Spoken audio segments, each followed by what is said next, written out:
10 Israeli জিম্মিকে মুক্তি দিতে সম্মত হামাস। গাজায় যুদ্ধবিরতির সম্ভাবনা নিয়ে আলোচনায় এক ধাপ এগিয়েছে হামাস। মানবিক সহায়তা ও সংঘাত বন্ধের লক্ষ্যে ইসরায়েলি গোষ্ঠীটি 10 জিম্মিকে মুক্তি দিতে সম্মত হয়েছে। তবে তারা একই সঙ্গে সতর্ক করে বলেছে, ইসরায়েলের কঠোর অবস্থান আলোচনাকে জটিল করে তুলেছে। কাতার ভিত্তিক সংবাদ মাধ্যম আল জাজিরা জানিয়েছে, ফিলিস্তিনের স্বাধীনতাকামী গোষ্ঠী হামাস যুদ্ধবিরতির অংশ হিসেবে 10 ইসরায়েলি জিম্মিকে মুক্তি দেওয়ার প্রস্তাব দিয়েছে। বুধবার দেওয়া এক বিবৃতিতে তারা জানায়, ইসরায়েলের অনমনীয় মনোভাব এই আলোচনাকে কঠিন করে তুলেছে।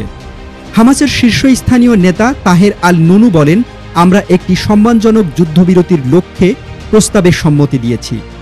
আমাদের জনগণকে রক্ষা, গণহত্যা বন্ধ এবং মানবিক সহায়তা নিশ্চিতে যতটা নমনীয়তা দেখানো সম্ভব তা আমরা দেখিয়েছি। তিনি আরও বলেন, যুদ্ধবিরতির প্রথম ধাপে ইসরায়েলি বাহিনী যেসব এলাকা থেকে সরে যাবে তা এমনভাবে নির্ধারণ করতে হবে যাতে ফিলিস্তিনিদের জীবনযাত্রা বিঘ্নিত না হয় এবং যাতে দ্বিতীয় ধাপে আলোচনার ভিত্তি গড়ে ওঠে। এদিকে হোয়াইট হাউসে প্রেসিডেন্ট ডোনাল্ড ট্রাম্প সাংবাদিকদের বলেন, গাজা নিয়ে একটি চুক্তি হওয়ার ভালো সম্ভাবনা রয়েছে, যদিও তিনি এবার পূর্বের মতো জোরালো আশাবাদ প্রকাশ করেননি।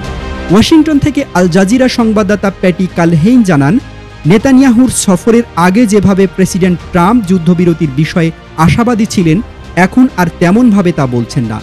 তার ঘনিষ্ঠ সূত্র বলছে, আলোচনায় কেবল একটি বিষয়ে মতানৈক্য রয়েছে।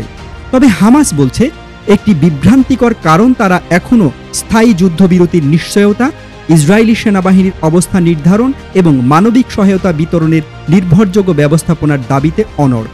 এদিকে ইসরায়েলি সেনাবাহিনীর প্রধান ইয়াল জামির বলেছেন, এই মুহূর্তে একটি সুযোগ তৈরি হয়েছে, যার মাধ্যমে 10 জীবিত জিম্মি এবং 9 জনের মরদেহ ফেরত দেওয়া সম্ভব।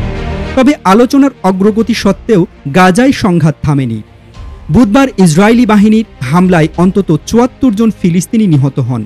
নিহতদের মধ্যে 8 জন প্রাণ হারান একটি খাদ্য বিতরণ কেন্দ্রে, যেখানে তারা ত্রাণের জন্য অপেক্ষা করছিলেন। এই কেন্দ্রটি পরিচালনা করে ইসরায়েল ও যুক্তরাষ্ট্র সমর্থিত গাজা হিউম্যানিটেরিয়ান ফাউন্ডেশন। হামাস জানিয়েছে, যুদ্ধবিরতি বাস্তবায়নের পথ এখনো সহজ নয়।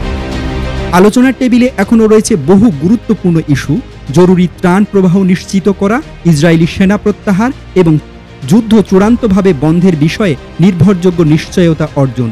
সব মিলিয়ে যুদ্ধবিরতির সম্ভাবনা কিছুটা এগোলেও চূড়ান্ত সমাধান এখনও সময় সাপেক্ষ এবং বহু দ্বন্দ্ব নিরসনের অপেক্ষায়।